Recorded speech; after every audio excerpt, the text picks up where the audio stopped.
So today we're going to be talking about some common fears many of us have after a bad breakup.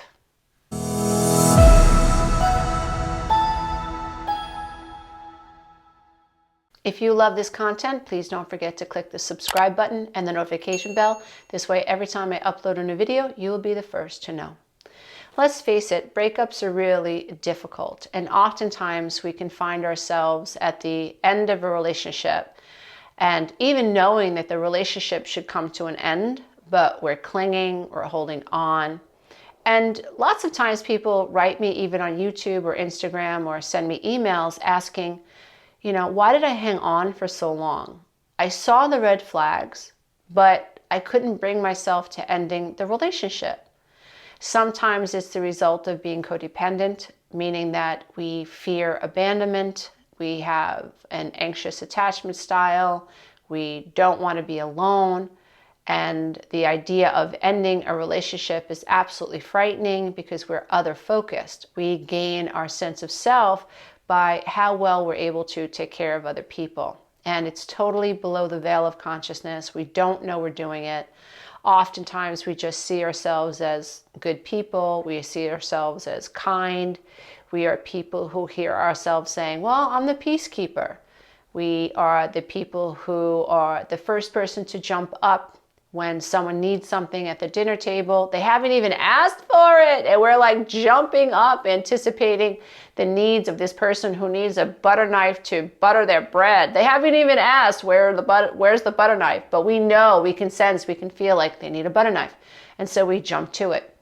So we're people who don't even realize that we're not operating from a healthy sense of self. We're people who are not recognizing that our sense of self comes from taking care of other people. And we're not recognizing that we are definitely in a place where we are lost.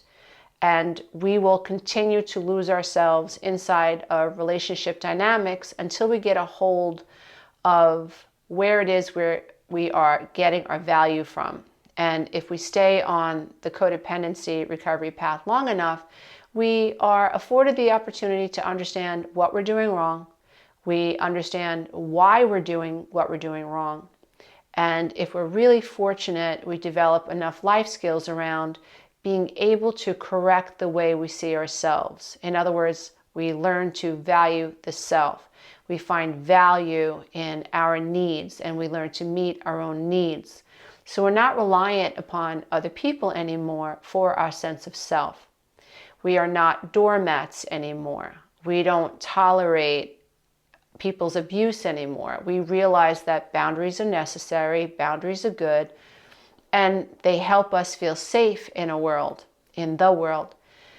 Now, when we're codependent, ending a relationship can be very difficult. Even if we're not codependent, ending relationships can be difficult. Even if you're somebody who doesn't identify as someone who's codependent, and it's just the end of a relationship, or you're at a point where you realize this relationship could come to an end. So what's stopping you? Well, there's a conflict. Oftentimes we hear ourselves saying, well, I should end this relationship, but there's something going on below the veil of consciousness that is making it difficult for me to end the relationship. So I wanted to talk about some common fears many of us have, regardless of whether we're codependent or not, and regardless of whether or not we're in a relationship with someone who has high narcissistic traits or someone who is a high conflict personality. Regardless, doesn't matter whether you're codependent, non-codependent, or in a relationship with a narcissist or not. Maybe you're just in a situation where you feel like this relationship should end, but you're having a difficult time ending it. So I wanted to talk about some of those fears that many of us have, and I know that I've struggled with these fears personally as well, when thinking about ending a relationship, which is a really scary thing to do. It's not easy to end a relationship because we have so many ideas associated with this relationship. We are imagining a future with this person, and we've invested time in this person. And so letting that go is not easy sometimes, even if it's a bad relationship. So let's just talk about some of the fears that will prevent us from ending a relationship that may or may not be toxic. It might be a relationship that we feel like we've outgrown. It's just a relationship in which we feel we can no longer be our authentic self. Or it's a relationship that's preventing us from being our authentic self. So the first fear is that we feel or fear that we're never going to find anyone else. This is very common. Have you ever heard any of your friends say to you when they're discussing the end of a relationship or the potential to end a relationship, well, what if I don't find anybody else? So this is a fear. So if you're someone who's worrying about ever being in another relationship, then this is creating a conflict. It will basically throw your brain into neutral. You won't be able to make a decision. You certainly won't be able to find the flow of a healthier, more satisfying relationship. You certainly won't be able to manifest a relationship with someone who makes you feel or you feel is more in alignment with who you are if you are afraid to end a relationship because you're afraid you won't find anyone else. In terms of energy, what you're saying is there's a scarcity of potential partners out there. And we have to be careful about what we are putting out there into the universe. So if I believe that I can't leave this relationship, which is very dissatisfying and may even be toxic, because I'm afraid of being alone, because I'm afraid that there are no other people out there, what if I never find anyone? Then I might stay stuck in a very toxic relationship and rationalize why I'm doing so, because there's a base fear or a limiting belief that I haven't excavated enough and I haven't thought about enough clearly that will allow me to eliminate that fear.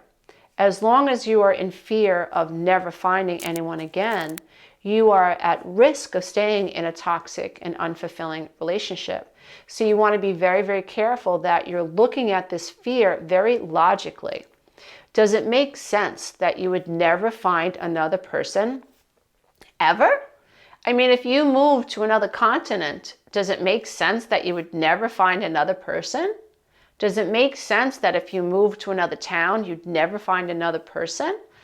It doesn't really even make sense that you would never find another person.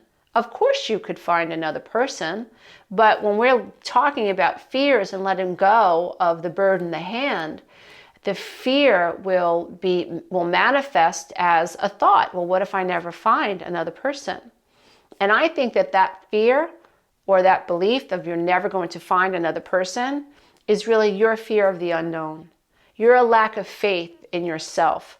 Your lack of faith that you are enough. Your lack of faith in this idea that if you're out there, then your mate is out there. So you really want to make sure that you're looking at that fear clearly and you're not allowing it to keep you stuck. The second fear is, I've already invested so much time in this person. What am I going to do? Just let that go? I've invested 2 years or 3 years with this person. I'm just supposed to break up with them even though I'm unhappy? Look at all this time that I've invested. It's like you're saying to the universe, I can't let go and manifest something really amazing or manifest something that is more in alignment with who I am because I've already invested all this time with this person who I'm not even that happy with. Again, it comes off like a scarcity mindset. It comes off like lack. It's a lack of faith that what you want is really, really out there. So it's sort of like holding on to a bucket of rocks because you're afraid that you won't find the gold at the end of the rainbow. I'd rather hold on to the rocks. But if you let go of the rocks, you might find the gold at the end of the rainbow. No, I've invested a lot of time collecting these rocks. There's no evidence out there that says that the gold at the end of the rainbow exists. So I think I'll just hold on to a bucket of rocks. I mean, really, it's a silly analogy, but I'm just trying to drive home this idea that so many of us hold on to what we don't want because we don't have faith that what we do want exists. And so I think it's really important that if you're someone who rationalizes and says, oh, well, I've already invested all this time in this person, am I just supposed to let it go? I say, If it's not bringing you joy, if this relationship is depleting you, if you are not happy, if there's communication breakdown, if couples therapy hasn't worked, I mean, if you're feeling really bogged down by this relationship, and especially if this is someone who violates your boundaries, if this is someone that you have very little in common with, if this is someone whose values you don't align with, you really want to reconsider spending the rest of your life in this relationship or making excuses for being in this relationship. If your excuse is, I've already invested all of this time, even though I'm not happy, what am I supposed to do with all this time? You see, it's almost like you're saying, like, I can't let go of the bad that I've had because there's no evidence that I'm going to experience the good. Breaking up with people is really about having the faith and the courage to believe that what you want does exist. If you believe that you can't let go of a relationship and your main reason for doing it is because you've invested time, you're wasting your time. It's almost like dealing with someone who is a gambler. So they go to Vegas and they're telling themselves, I'm going to win a lot of money, and they keep losing money, losing money, losing money, losing money, and they can't get away from that table. They're so afraid of letting go of what they've lost that they keep losing, and they keep losing. And I don't know about you, but I know people who have lost their houses. They have lost relationships due to gambling. So it's sort of like the same thing. I'm afraid to let go of what I've invested, and I have such a negative experience of that. Like, in other words, like I have so many negative beliefs around letting go of what is negative that I have a lack of faith that I can create anything positive. And so it's really important that if you're holding on to a relationship because you've already invested time, well, how much time are you willing to lose when it comes to manifesting something that might be amazing? So you really want to look at that. Another common fear that I hear is, especially with women, I've heard many women say to me, I've given him the best of me, and I've tried to basically change him, and I've wanted him to go hiking with me. I've wanted him to eat better. I wanted him to exercise. And I just know it. The minute we break up, he's going to do all the things that I wanted him to do with me. And he's going to take all of these ideas and all of these hobbies and all of these extracurricular events. And I just know it. He's going to offer it to another girl. So why don't I just hang in there? And why don't I just see if I can change him some more? I've already given him 5 years of my life. What's another 5, right? So sometimes, and I hear it more often with women than not, sometimes women think that, well, if I let go of the relationship, he's going to become the person I've always wanted him to be with someone else. And I think that's a really short-sighted way of looking at things. And it would be so amazing if anyone who had this mindset just really stopped to think about what they were saying. You're saying that you're in a relationship that was very unpleasant, it was very unfulfilling, and in this type of a scenario, you couldn't get your partner to get on the same page with you. So you've invested lots of time, and you're at a point now where you just feel empty, like I have no more left to give, which is a very valid feeling. I mean, there's a whole bunch of meat on the bone when we talk about this situation because there was a lack of boundaries perhaps. Maybe you weren't listening to yourself. Maybe there were red flags that you ignored.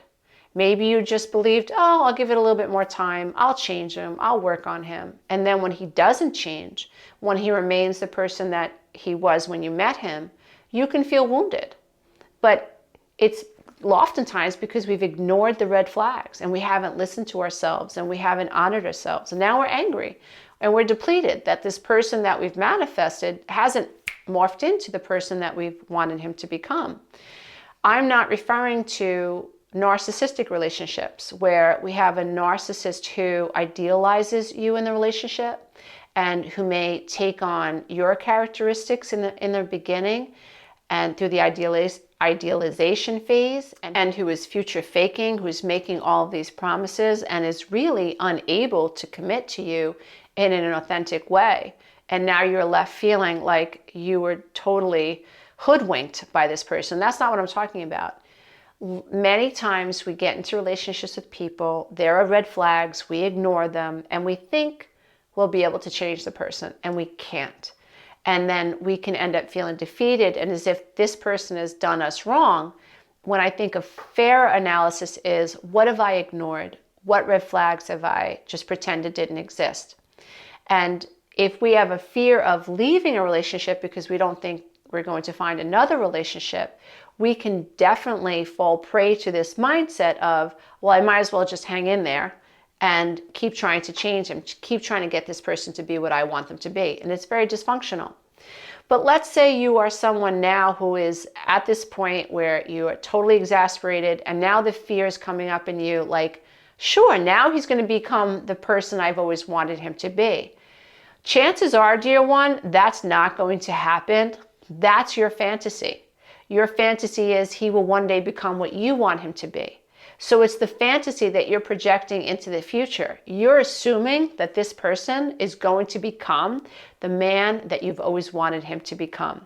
I went through this myself. After 12 years of marriage, when I was considering my divorce, one of the fears that came up in me is, what if he finally becomes this person that I've always wanted him to be? And it hurt my heart. But I realized eventually, after doing tons and tons of work, that that wasn't very realistic, that the person I married was the person I married, and I wanted him to change, and I had no right to change him. But I wanted to change this person. I wanted a certain level of intimacy. I wanted a certain level of communication. I wanted a certain level of connection. I wanted to feel seen. And this was just not possible in the relationship that I was in. And my job, if I wasn't so codependent, if I wasn't so immature, if I understood relationship dynamics better, then I would have much earlier recognized the warning signs, the red flags. I would have honored myself. I would have set a boundary, and I would have ended the relationship without so much drama. I would have said, listen, you have a right to be you and I have a right to be me, but this really isn't working out for me. But instead, I went through a relationship. I manifested or created 3 babies, 3 innocent children. And the marriage ended up coming to an end very tragically. And that's unfortunate. It doesn't have to be this way. If you're struggling with these types of ideas, like I've given this person so much of me and now they're going to be in a relationship and become the person I always wanted them to be, I caution you. I don't think it's so far-fetched that so many of us feel this. I think a lot of us do feel this, men and women, when we're ending a relationship. But I think it's important to recognize that people are generally people. It's very unlikely that the person that you've spent a number of years with is going to morph into the person that you've always wanted them to be with another person.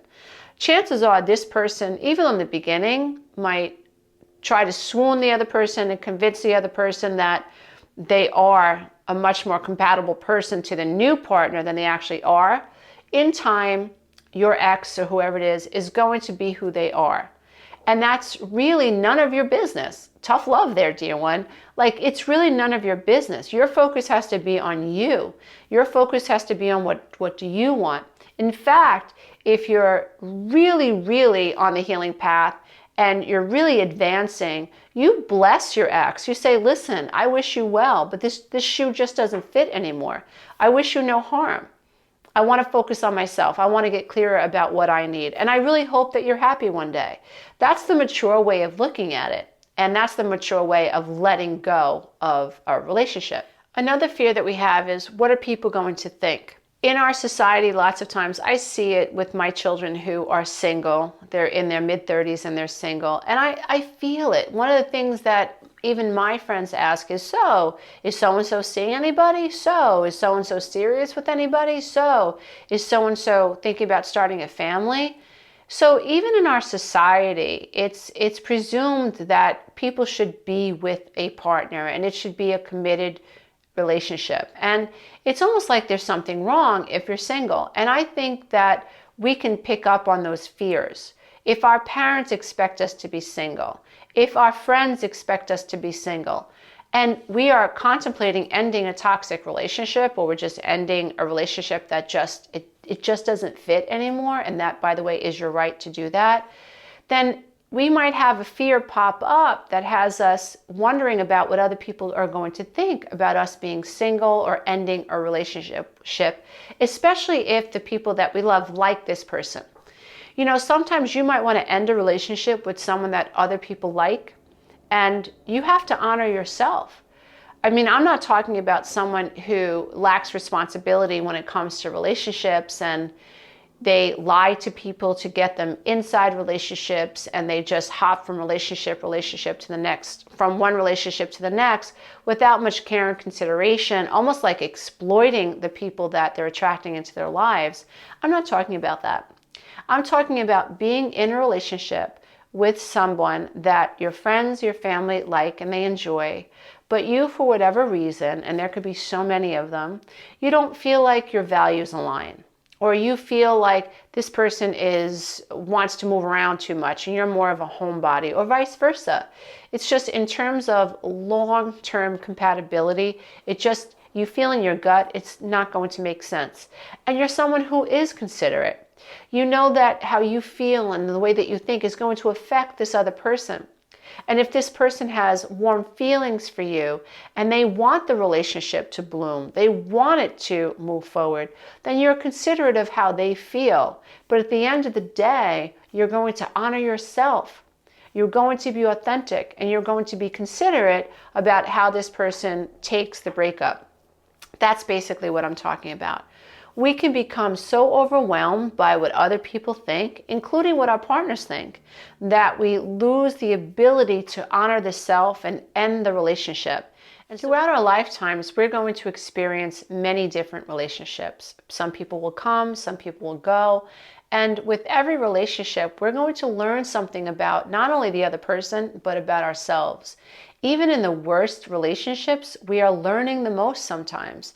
And so we want to be open to the idea that relationships will sometimes be a part of our lives for a season, and they might end. And we have to be okay with this idea. We want to learn to be okay with ourselves. We want to learn to be okay whether we're in a relationship or whether we're out of a relationship. We don't want to learn to depend so much on a relationship status that we don't feel good about ourselves. If we think we need to be in a relationship, we can become people who cling. We can become people who are controlling. We can become people who ignore red flags. We can lie to ourselves, all because we have these fears around ending a relationship. I think it's so much better to be in a relationship that we want to be in, rather than being in a relationship because we feel like we need to be in a relationship. The want is abundant. Feeling like I want to be in a relationship with you is so much healthier than feeling like I need to be in a relationship with you. It's akin to putting on a pair of shoes that don't fit and being afraid to take them off. Feeling like, no, I'm never going to find another pair of shoes in my life, so I have to wear these shoes.